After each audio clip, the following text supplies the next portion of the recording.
Dytë dhe siç e keni ndjekur edhe pjesën e parë, në fakt po flasim për një skandal që ka të bëjë me sigurinë ushqimore, ku përfshihet kryesisht Kosova, por që edhe Shqipëria patjetër impaktohet. Pra për mish nga Brazili, mirëzgjedhje nga Brazili, që importohet në Kosovë nga stabilimente të pamiratuara nga Bashkimi Evropian, pra qytetar, ndërkohë që AUV, Agjencia e Ushqimit dhe Veterinarisë Kosovës, ka deklaruar çdo ditë, çdo vit, që apo sa është dashur është pyetur se importi i mishit nga Brazili bëhet nga stabilimentet të Bashkimit Evropian, ndërkohë në komunikimet që kemi pasur me ta, siç e transmetuam në pjesë të parë, kanë pranuar të kundërtën, pra që nuk e importojnë detyrimisht dhe nuk kanë bazë ligjore për ta importuar me detyrim nga stabilimentet të miratuara nga Bashkimi Evropian. Folëm në fund pjesës parë për importin e kafshëve në Kosovë, atë që mendohet pra që mishi i Kosovës i freskëti është nga viça apo gjedhë të therrura të rritura në Kosovë, sigurisht janë importi, por që mund therren patjetër në Kosovë dhe tregtohen prej aty e në Shqipëri. Në gjithë të histori shifrash, në fakt, patjetër që e prekur është edhe Shqipëria dhe jo pak.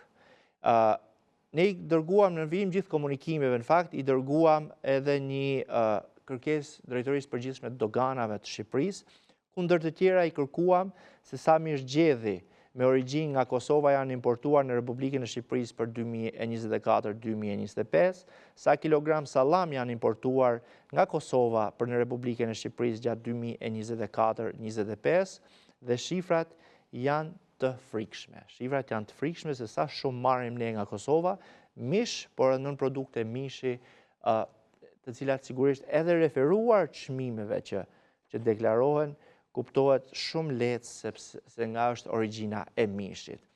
Dhe konkretisht, dokumenti 17 është importi i mishit nga Kosova, sipas Drejtorisë Përgjithshme të Doganave, janë sigurisht me qindra kilogram. Për vitin 2024, sipas nomenklaturës së Doganave, kodi 0202, pra mish i ngrirë, ne kemi importuar nga Kosova 508.236 kg ose 508 ton, me vlerën aq sa është dhe me vlerë 313.4 lek. Pra 313.4 lek, ndërkohë që çmimi në Kosovë ishte afërsisht kaq i importit nga Brazili.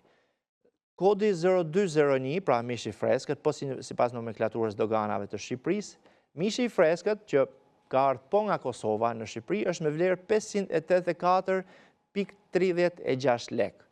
Për vitin 2024 ishin shifrat. Për vitin 2025 janë 302.634 kg mish i ngrirë, pra kodi 0202 i Doganave, dhe 99.867 lek mish i freskët, kodi 02.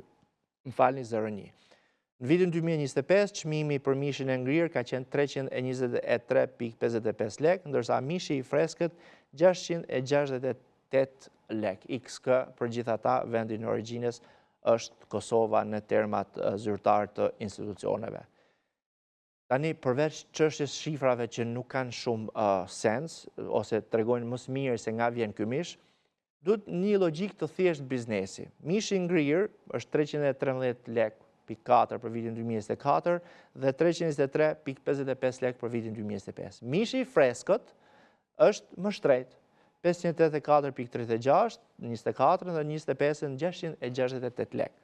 Në çdo logjik biznesi, në çdo njeri që ditë bëj biznes, dhe në shifra në fakt, shifra edhe kostësh, mishi i ngrirë duhet jetë më i shtrenjtë se sa mishi i lirë, se sa mishi i ngrirë.